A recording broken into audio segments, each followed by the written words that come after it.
Hi, everyone. Dr. Ann Auburn here. I'm going to do another one of my talks tonight to educate you about holistic medicine. And tonight we're talking about healthy tips for living with allergies.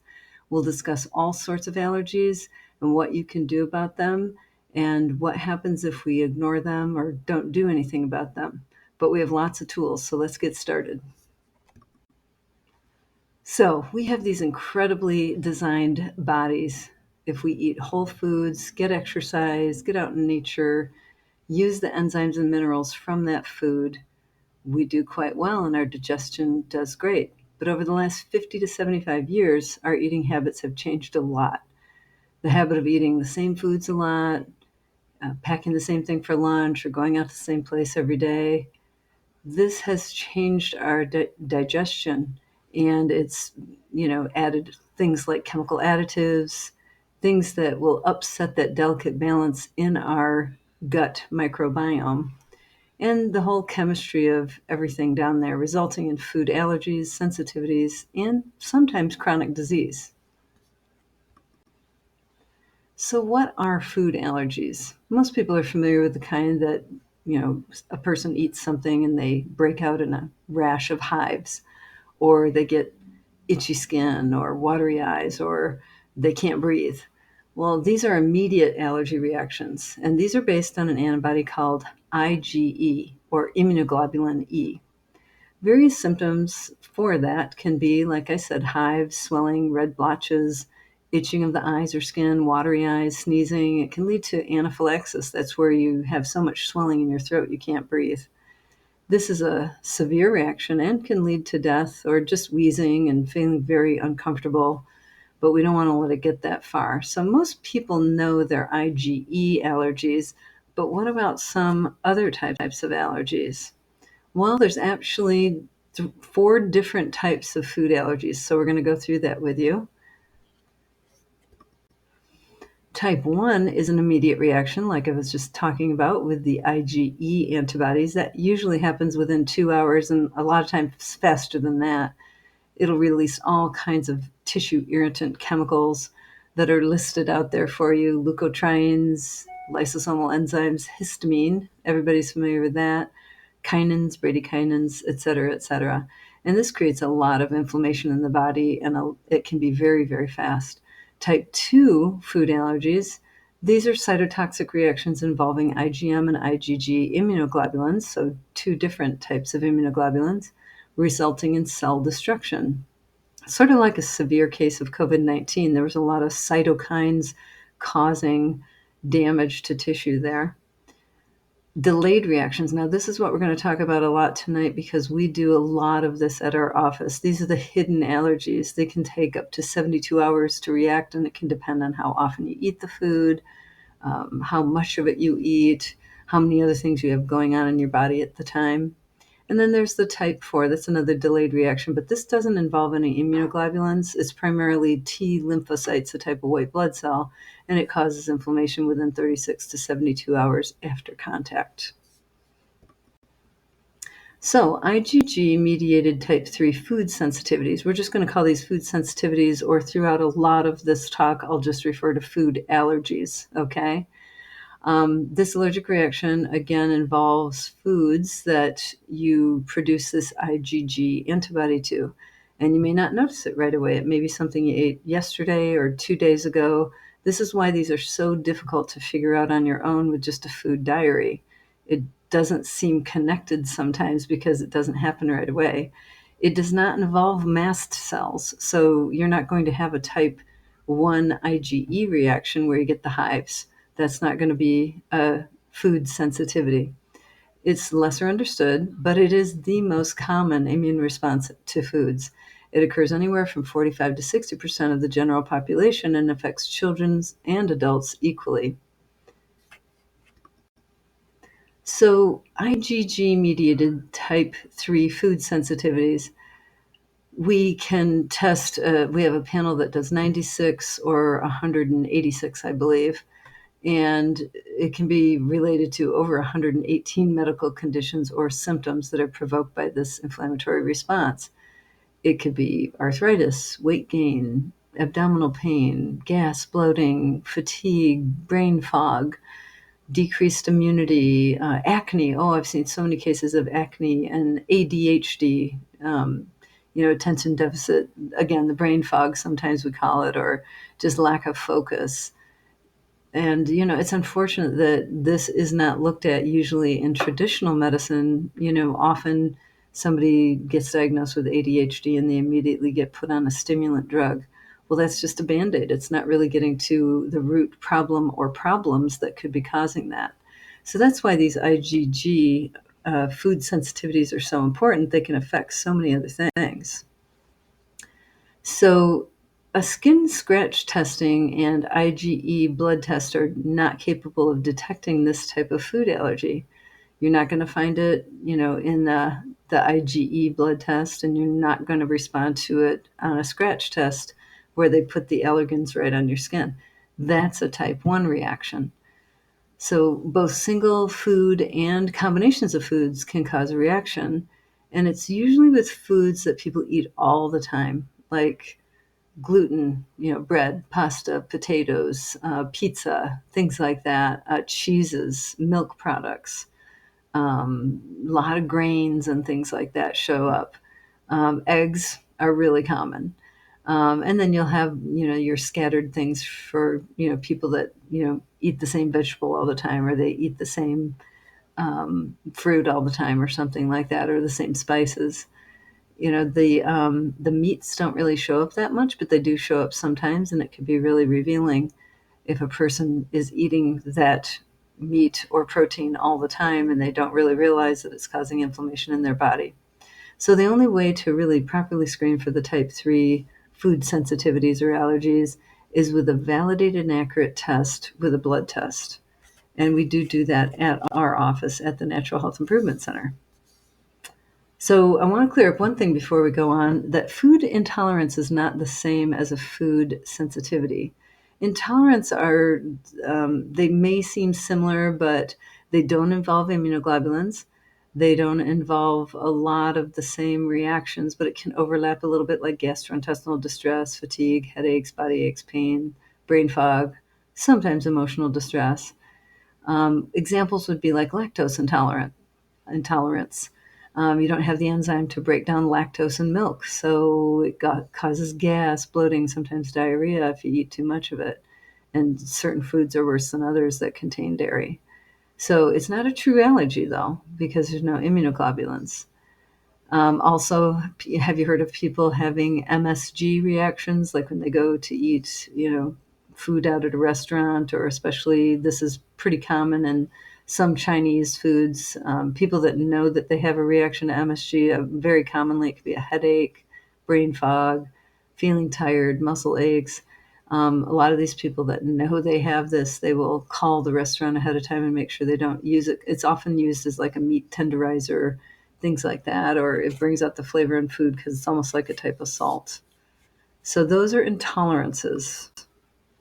So why look at food sensitivities? Well, it's estimated that up to 50% of Americans suffer from these more subtle food sensitivities. It's more difficult to pinpoint. They don't immediately make sense. They don't make you blow up like a blowfish and break out in hives or a rash. They're just not obvious. And so the test is the best way to detect it. And I've seen this over and over again, like a child comes in and they have migraines or something like that. You do the food sensitivities and you take them off it. And sometimes in a week or two, they're amazingly better. Or sometimes it takes 2 or 3 months because you have to get all those immunoglobulins out of the body and, before you really start feeling better. But yeah, these are hidden food sensitivities, and it just can be confusing as to what's causing it because you can't think of anything that you ate that day that upset you or anything. But it can be also mysterious, like diarrhea that just comes on for no reason, or just, you're going along in life and you're thinking just fine, and then all of a sudden you have brain fog. So could that be food sensitivities? Yeah, it might be. All right. So common food sensitivities would include wheat, gluten, cow dairy products, corn, soy, eggs, baker's yeast, brewer's yeast. In fact, when the baker's and brewer's yeast comes up, we often know that the person has candida overgrowth in their body. And that's another great test that our lab does is they do a candida antibody test. And they also give you a booklet that makes diet suggestions, gives you lists of foods to avoid. There's a dietitian that you can contact after you do the test if you have any questions. And if you do the candida test at the same time, they give you the recommendations and the menu for both at the same time. So these are some of the things that show up. Those ones that I read just now are the most common ones. And then you've got your citrus, nuts. It's kind of crazy how some people just have all kinds of nuts and then they don't have much of anything else. And then you do have those people that are just, they have food sensitivities to so many things. Well, luckily on our test, it is quantitative. They give you a score of 1, 2, or 3, basically with 1, 2, or 3 stars. And then it gives you a number next to it. So if we have to kind of go in shifts of avoiding things, sometimes we can't avoid everything, but we pick the worst things to do. So this is why we sit down with our patients and talk to them, because this is a lot of times a lifestyle change. I've had people sit in front of me and say, what am I going to eat? That's everything I eat, you know? And it's amazing what you can find if you're willing to kind of get outside your comfort zone and try some different foods. And really, you know, if you think about the concept of what we call hormesis, like gentle stresses on the body to make it always challenge it and make it work in different ways, it's actually really a good idea to change out your food once in a while and not eat the same thing all the time. You know, like for instance, I don't do a lot of cow's milk products, but in my house, I have various milk substitutes. And I'll buy about 4 different cartons of different milks and I'll rotate them. I won't always do almond milk or always do coconut milk or something like that because I know my body, and I've done this test 4 times, that if I start doing the same thing over and over again, that is then going to show up as a food sensitivity. So I want to keep kind of tricking my body and, you know, putting different things there. So I'm, you know, testing the body with different things and rotating those things. So I'm not doing the same exact thing all the time. All right, now these also are potential cause of irritable bowel syndrome. And you can see on this list below, it does present in 48% of patients that have diarrhea or constipation or alternating, and that is the definition of irritable bowel syndrome. Some people just have more diarrhea, some people have more constipation, but in any case, wheat is like the number one offender. And then you get your milk right up there, your corn, your cheese, oats, coffee, rye, eggs, teas, butter, et cetera, et cetera. So these are some of the most common ones, but it can be related to gut health, and I'll show you later how the gut health can affect your entire body. So food sensitivities and other problems. So this not only affects what the food sensitivities directly will affect, but it will make you more susceptible to other allergies. Let's say you have environmental allergies to mold, dust, cats, dogs, etc., or seasonal allergies to pollen or certain trees or something. It can be made worse if you have untreated food sensitivities. And a lot of that is because you already have an inflammatory status that is elevated. And then seasonal allergies come along, or you get a new kitty cat or something, and then, you know, it's worse. So it's just kind of compiling inflammation on top of inflammation and making that stress on your immune system worse. Also, people with chemical sensitivities can notice that they're worse if their food sensitivities are active, you know, like if they were off gluten and then they started eating gluten again and they had a positive gluten on a previous test. If they eat too much of it, it's going to become sensitivity again, and it can make the chemical sensitivities worse because it's affecting your gut too. That's the other thing. So much of this affects your gut. The gut is so foundational in functional medicine. And if we don't have a healthy gut, we're not making good neurotransmitters. We're not getting all that we could out of our food, and we're causing inflammation to go to other places in the body, but it's starting a lot of times with the gut. All right. So, what causes these hidden food allergies? Sometimes it really is just a body out of balance, a body that's stressed with too much sugar, artificial food, artificial sweeteners, fried food, processed food, stuff like that. Also, if you're eating common allergenic foods like dairy, wheat, gluten, and soy all the time, that's going to show up as well.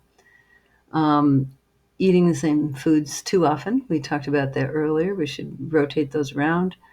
Stress, whether it's mental or physical, that can also kind of set you up for having more sensitivities to foods. And digestion, if your digestion just isn't working right, if you're constipated, if you're not breaking down your food like you used to, if you had a bad gastroenteritis and now you're just things don't feel right down there, or you've lost a bunch of your good bacteria, those things can lead to what we call leaky gut syndrome. I'll explain that a little bit more later, and upset this delicate mineral balance in the body and have a chain reaction that impairs your digestion, your immune system, your inflammatory status, and even your nervous system. All right. So, environmental and seasonal allergies, I just want to make a little distinction there. Unlike seasonal allergies, environmental allergies can be all year long. These are usually things like dust, dust mites, mold, pet dander, things like that. And it can present just like seasonal allergies: sneezing, runny nose, itchy eyes, congestion, clearing the throat all the time. Seasonal allergies are different from year-round allergies because they just tend to be caused by outdoor allergens like pollen, insects, grasses, trees, other foliage, weeds, things like that, and outdoor molds with the change of season that we have here in Michigan.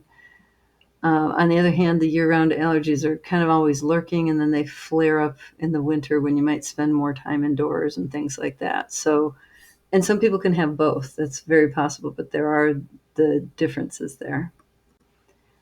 All right. So for environmental allergy treatments, we would avoid food sensitivities, avoid sugar and other white foods, clean up the diet, get more whole food going, get more vegetables going, get more clean, non-processed food going.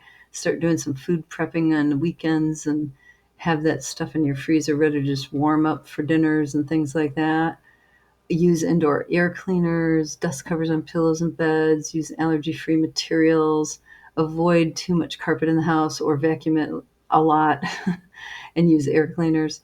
And also supplements like N-acetylcysteine, NAC, that acts like a bit of a natural antihistamine and helps detox the liver and helps make glutathione, which helps clean all kinds of junk out of your brain and your body, chemicals, heavy metals, things like that.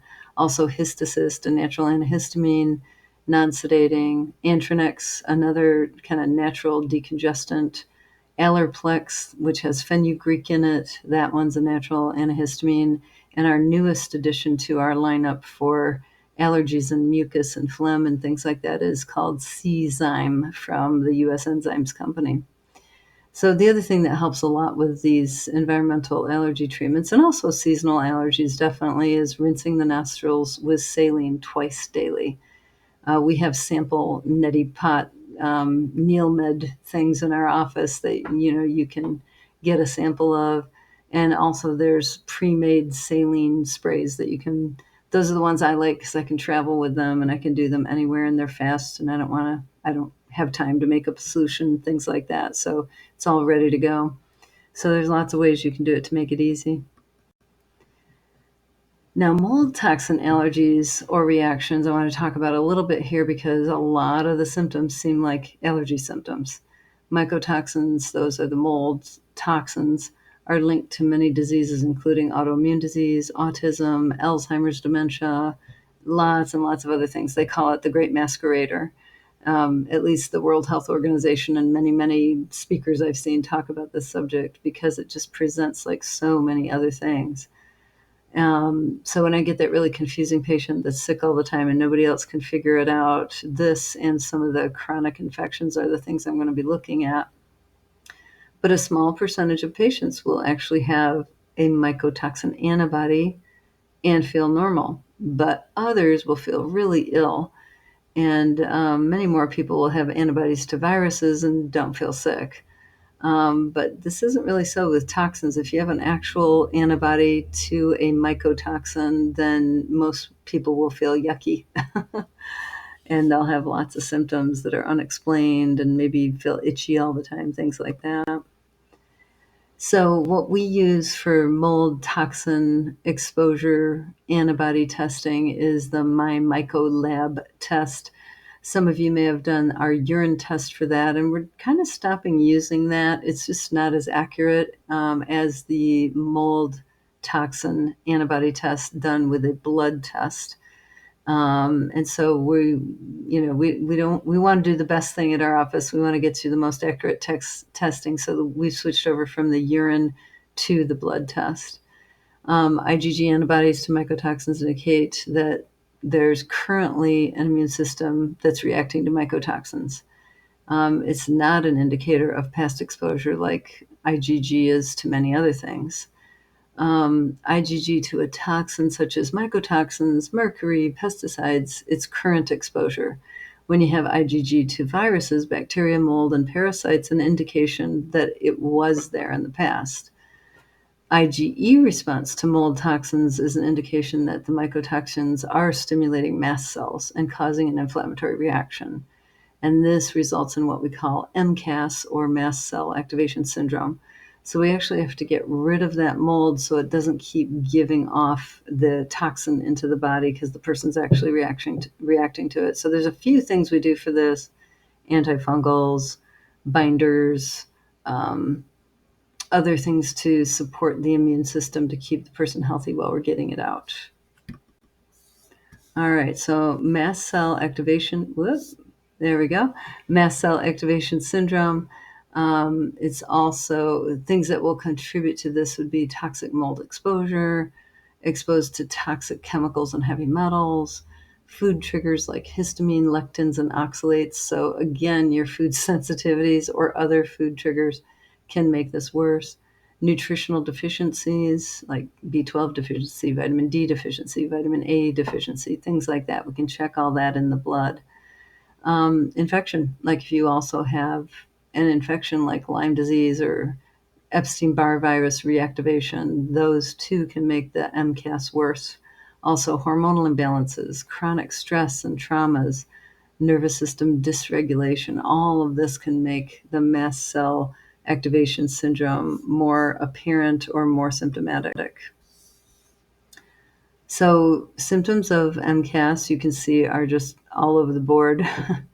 It could be fatigue, sweats, feeling cold, flushing, weight gain, weight loss, appetite increase or decrease, rashes, recurrent hives. Itching is very, very common. Hair thinning or loss, irritated eyes, somebody who just has to be on antihistamines all the time, or they have some of these symptoms. A lot of times that's mast cell activation syndrome. And the reason I'm bringing this up is it is related to the food sensitivities. If you have the food sensitivities, then you're going to be more likely to have an MCAS problem. So again, we have to look at the whole person and all what can be contributing to something like this. So there you go. You can read through the list of the other symptoms. It can just be plain allergies. It can look like allergies, but we have to, if the person's not getting better with a food allergy elimination diet and the other things that we do for food sensitivities, then we have to start looking at, could it possibly be MCAS, mast cell activation syndrome? All right, the other thing that I want to talk about is how the SAD, or standard American diet, is just one more common cause of food sensitivities. Refined flours, white sugar, processed food that, there's no minerals, there's no good stuff hardly in it. It's just calories. And it doesn't have the enzymes and things in it that helps us to digest. GMO foods, things like that.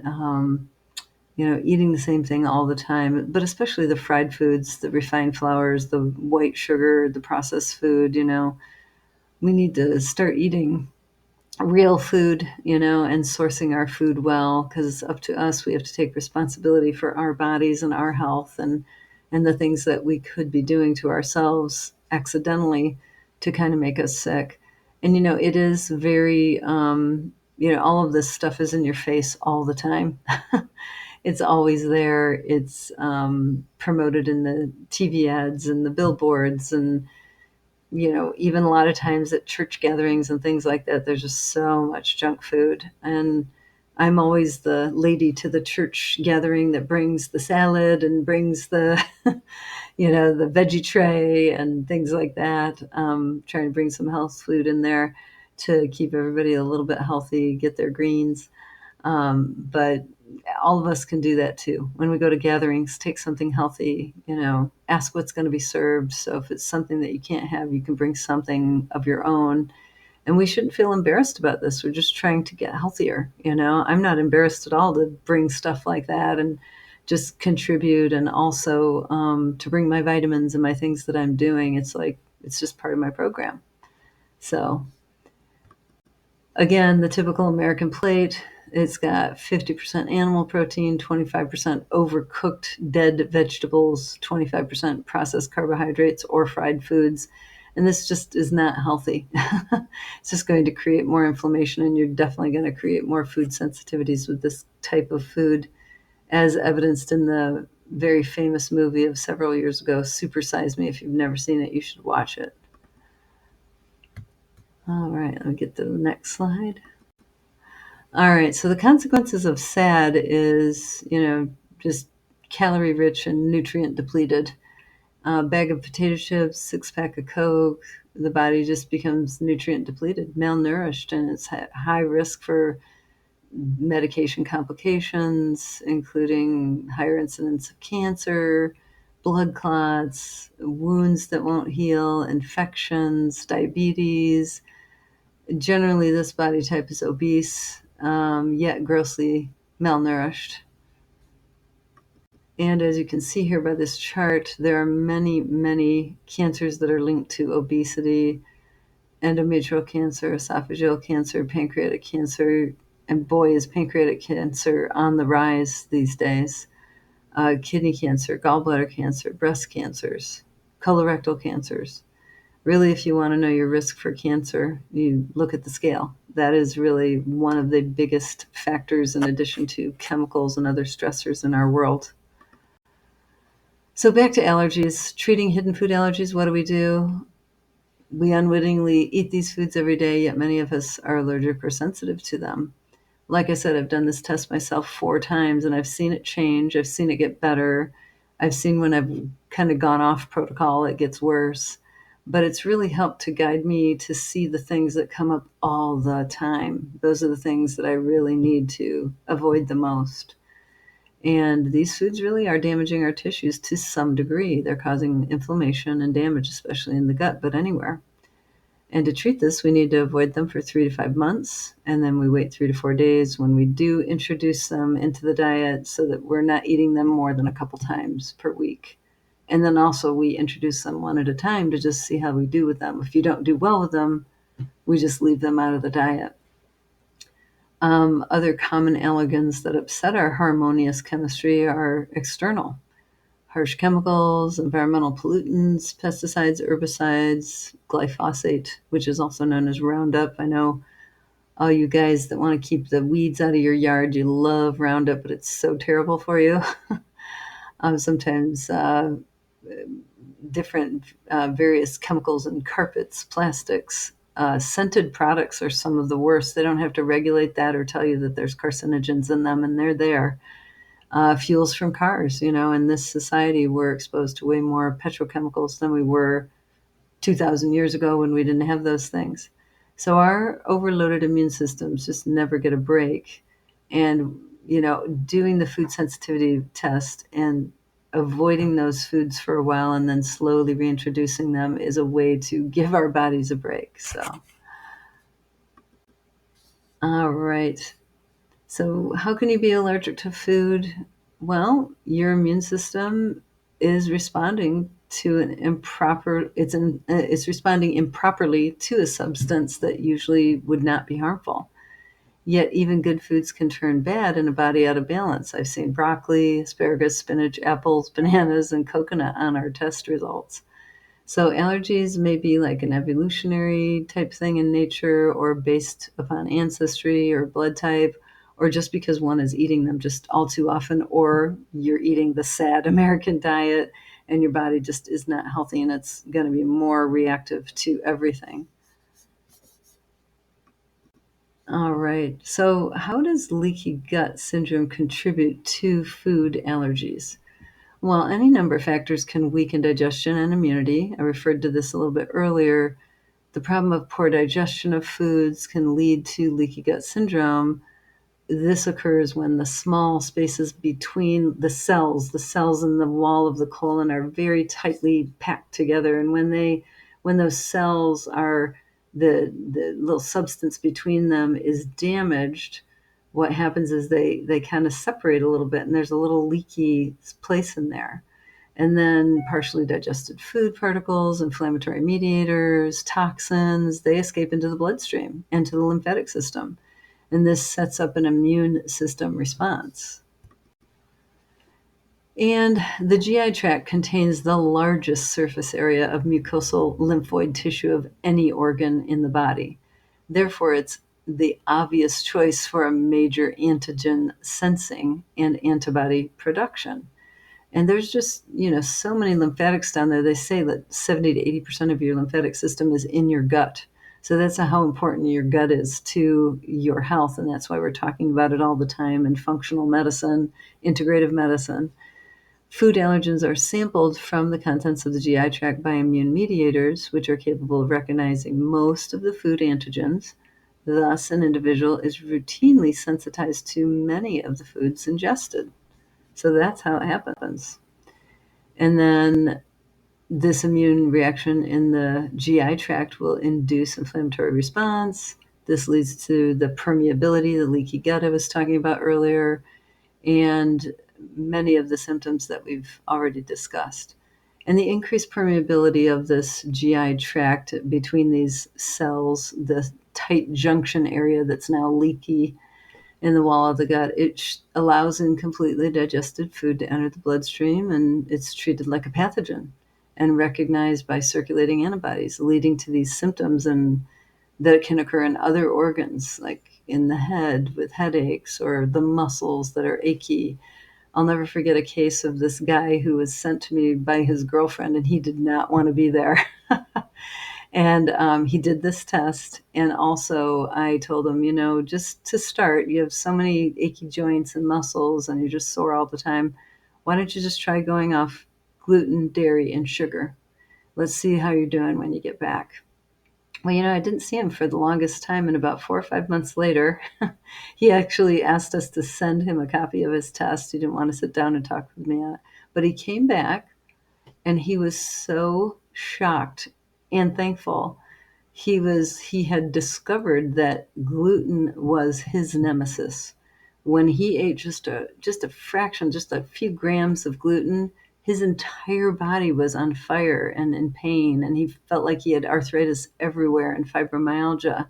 When he stayed away from it after a few weeks, his pain all went away. It was like the best thing in history ever. And originally, he didn't even want to be there. So, this is the kind of beautiful thing that sometimes happens. We get these patients that are kind of skeptical, like, doesn't this, like, isn't this always there? What you eat can cause some antibodies. Well, is it causing a problem for you? We're going to find out. So you have to be a willing participant. But boy, I've seen some real amazing miracles in people with migraines, acne, gut issues, chronic pain, things like that with the food sensitivity testing. And at the same time, we are cleaning up this leaky gut because we're taking away one of the inflammatory factors when we take away those food sensitivities during this food allergy elimination. But here's a schematic of how leaky gut kind of works. The little holes in the intestine, they're not really holes, they're just leaky cell junctions. But when the intestines aren't providing the normal adequate barrier function, almost like your skin on the inside, then you have more stress on the liver. Those toxins have to go back through the liver again. Those inflammatory mediators have to go back through the liver again as well. And it just, puts a whole stress on the immune system, the digestive system, and it leads to a heightened inflammatory state in other tissues outside of the gastrointestinal tract. And that can be wherever your weakness is: brain, nerve, muscle, joints, blood vessels, kidneys. We've even seen positive blood tests for inflammation go down when people do this kind of food allergy elimination. And we've seen cases of, like autoimmune disease, like rheumatoid arthritis and things like that, get a lot better, and some actually eventually get cured. So leaky gut connections. So again, we already know that 70% of the immune system's in the gut. Well, did you know that about 70 to 90% of your serotonin, like the neurotransmitter serotonin, the happy neurotransmitter, it's made in your gut? So that's another thing that's compromised when you have these food sensitivities. You might have leaky gut syndrome. You might have the candida overgrowth. So did you know also that the nervous system controls your endocrine system, and the endocrine glandular system then affects everything in your body? So therefore, leaky gut affects the entire body. So this is the neuroendocrine immune connection. And that's what I love about holistic medicine and functional medicine. We're tying it all together. We're looking at it sort of all at once, but in a very kind of stepwise fashion, so we can kind of just evaluate things as we do them. But yes, the neuroendocrine immune connection. So you have headaches, brain fog, chronic fatigue, pain, anxiety, depression.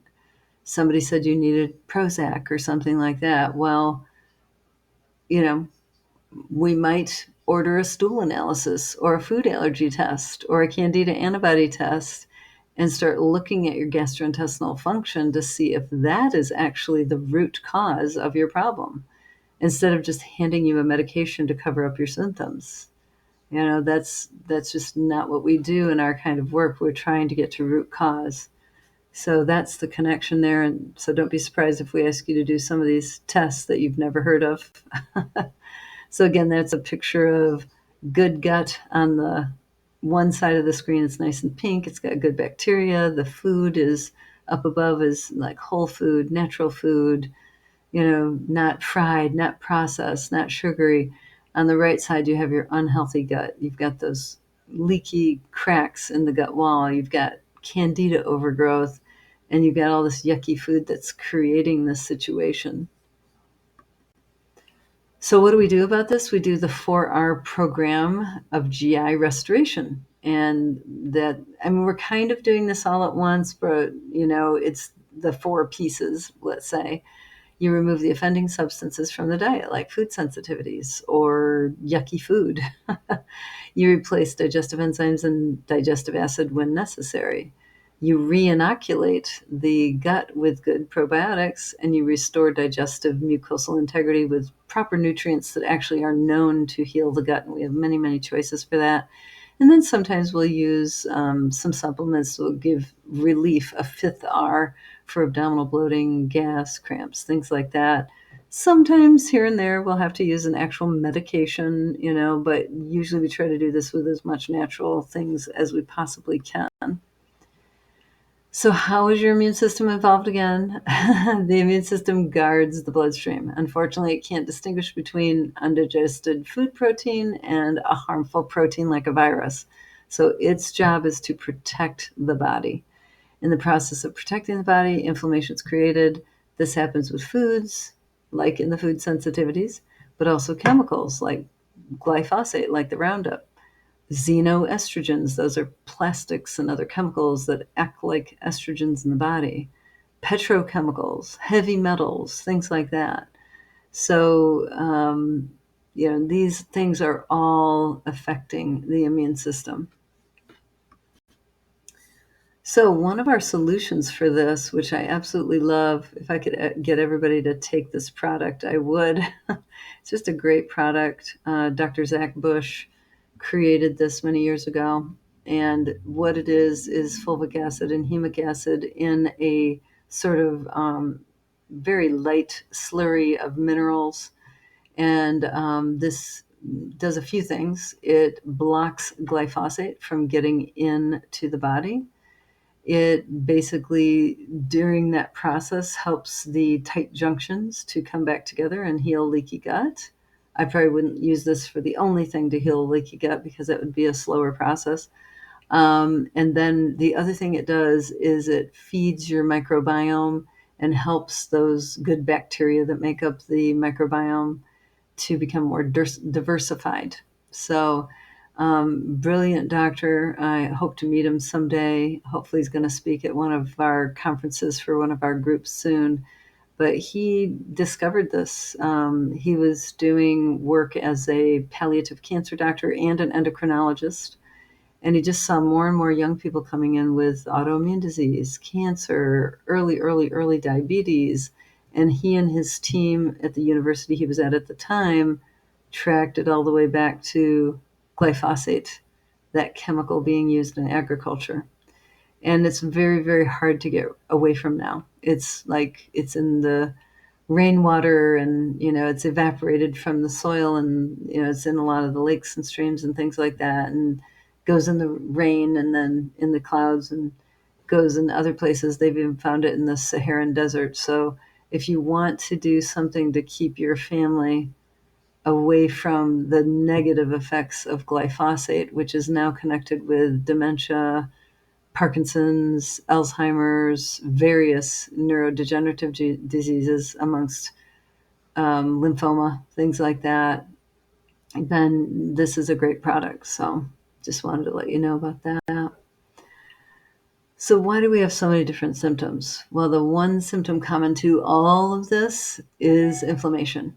If it occurs in your brain cells, you end up with mental or emotional symptoms or headaches, dizziness, poor memory, foggy thinking, learning disorders, etc., even seizures maybe.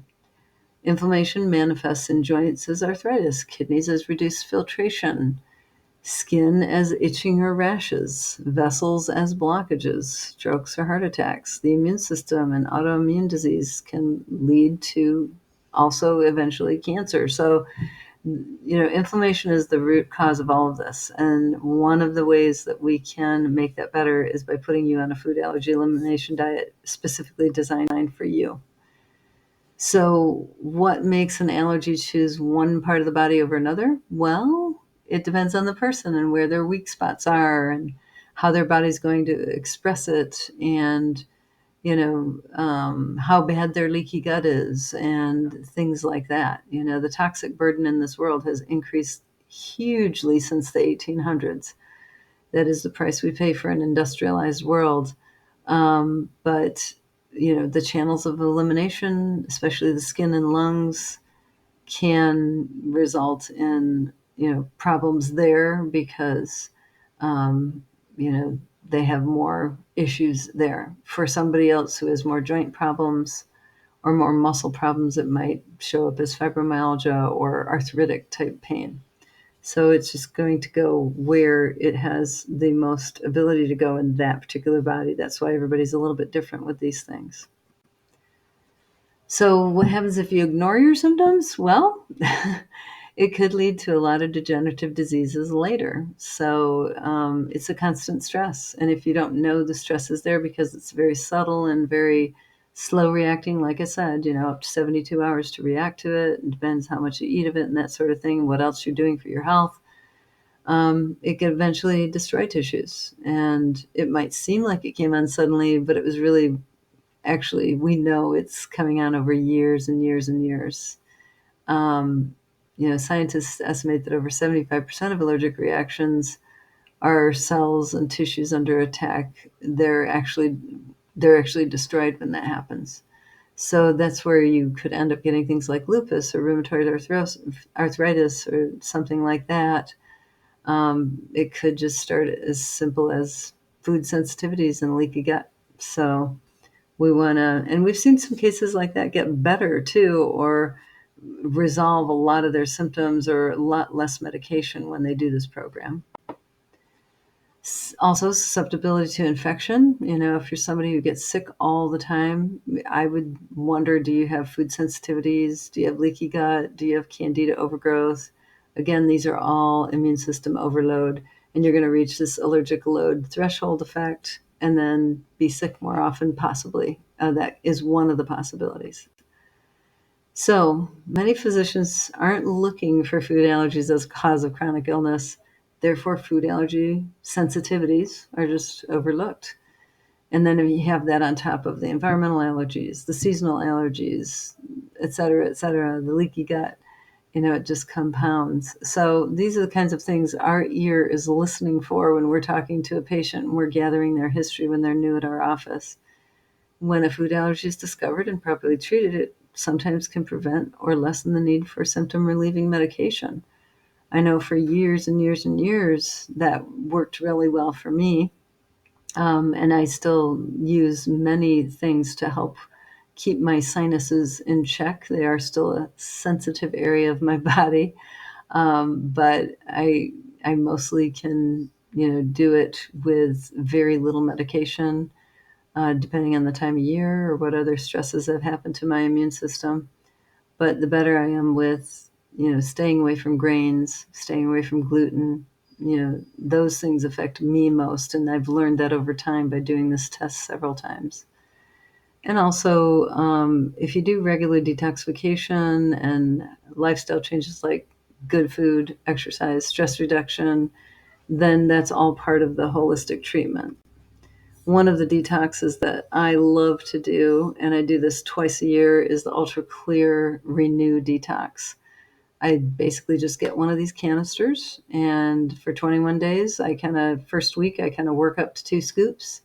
I do the diet in the booklet, which is avoiding all these hypo or more allergenic foods. So we call it a hypoallergenic diet.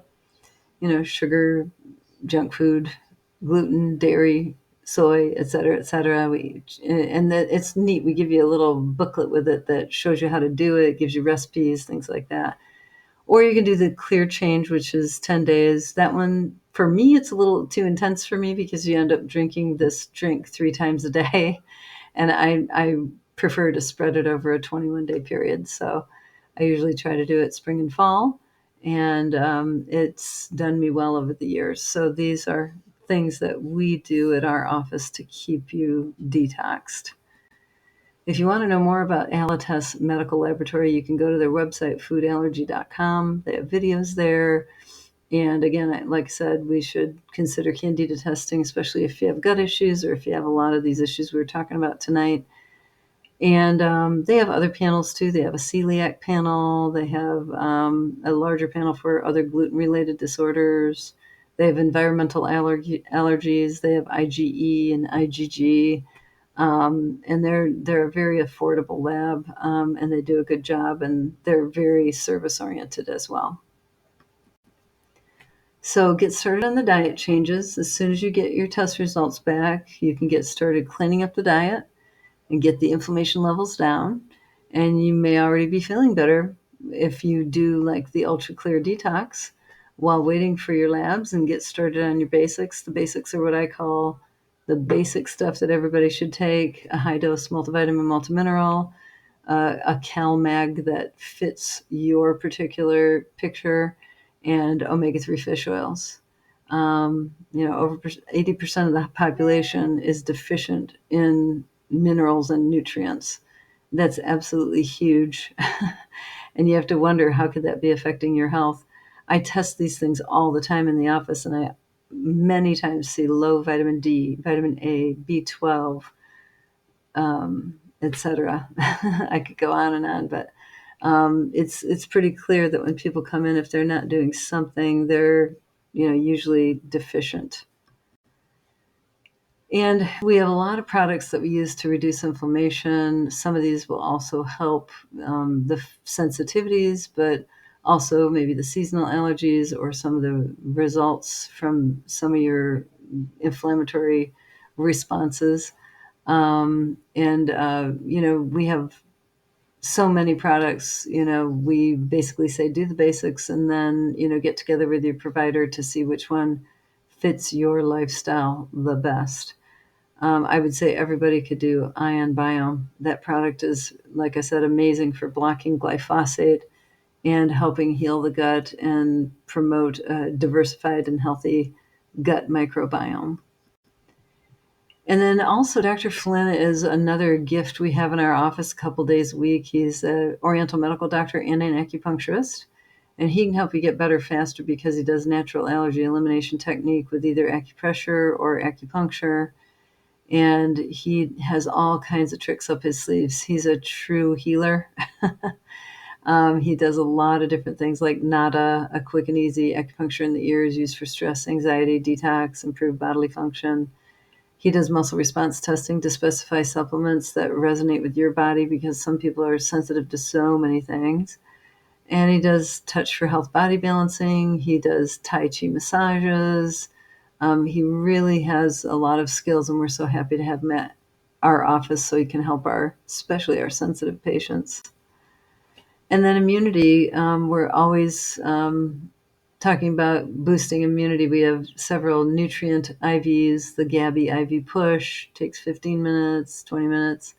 The Myers Cocktail, which is an amazing set of B vitamins, calcium, magnesium, B12, vitamin C. And we have our vitamin C IVs as well that are very good for the immune system. Also, ultraviolet blood radiation treatment, great for inflammation, great for viral and infections and things like shingles and things like that. A lot of times we combine it with our IV ozone treatments to really give it a 1-2 punch. We have our Hocket ozone sauna that looks like a little spaceship. Your head is up out of it, and the rest of your body's in there getting all that ozone. And it's got actually 5 or 6 modalities to it. You can look on our website for more information.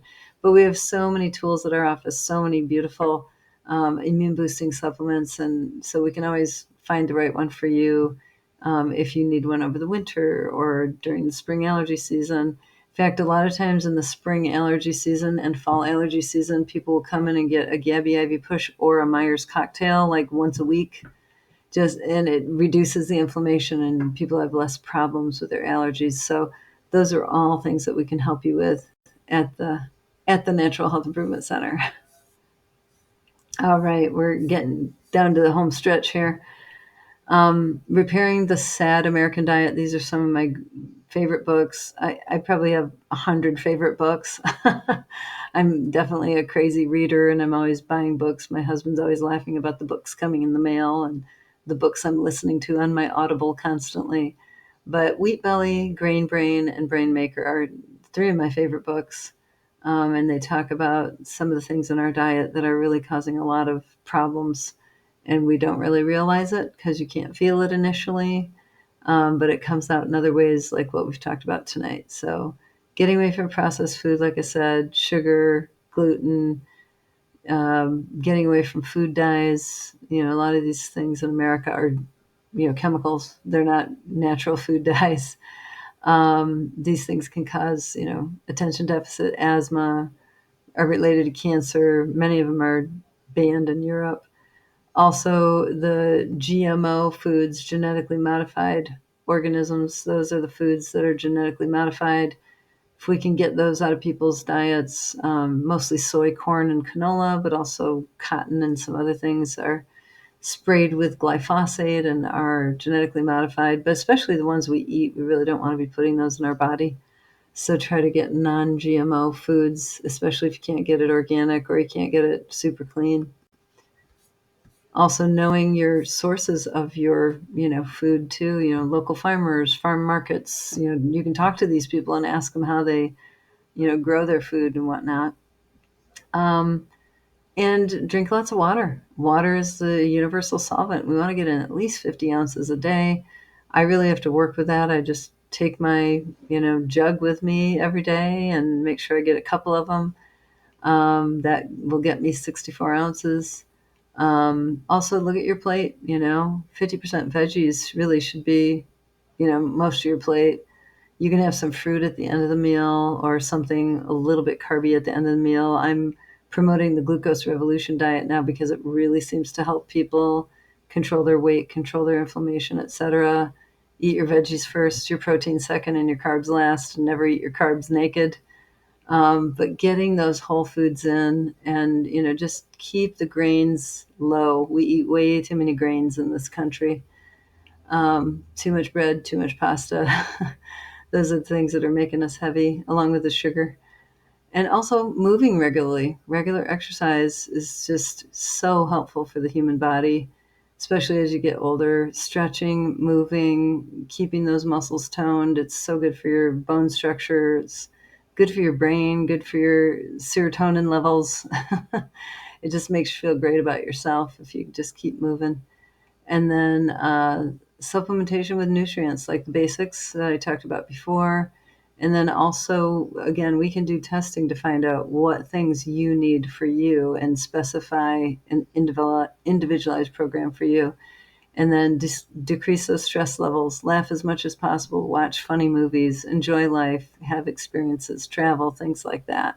That's all going to make your life more rich and happy and help your immune system. And I think that's it for tonight. I want to thank you for listening. I hope you got something out of it. If you do have any questions, you can definitely put those in the comments below. This is a pre-recorded lecture, but somebody will answer your questions within 1 to 2 days. And you can check out our website, nhicwestmi.com, or our Facebook page, facebook.com/nhic.michigan. And also we have an Instagram. And these videos are available on YouTube as well for people. So if you came in late or you couldn't make the lecture tonight, or you know a friend that you think should hear this, you can access them on our website, but you can also access them on YouTube anytime you'd like. Thank you again for listening, and let us know if you have any questions. We're here for you. To your best health ever. We're looking forward to making this world healthier. Take care now. Bye-bye.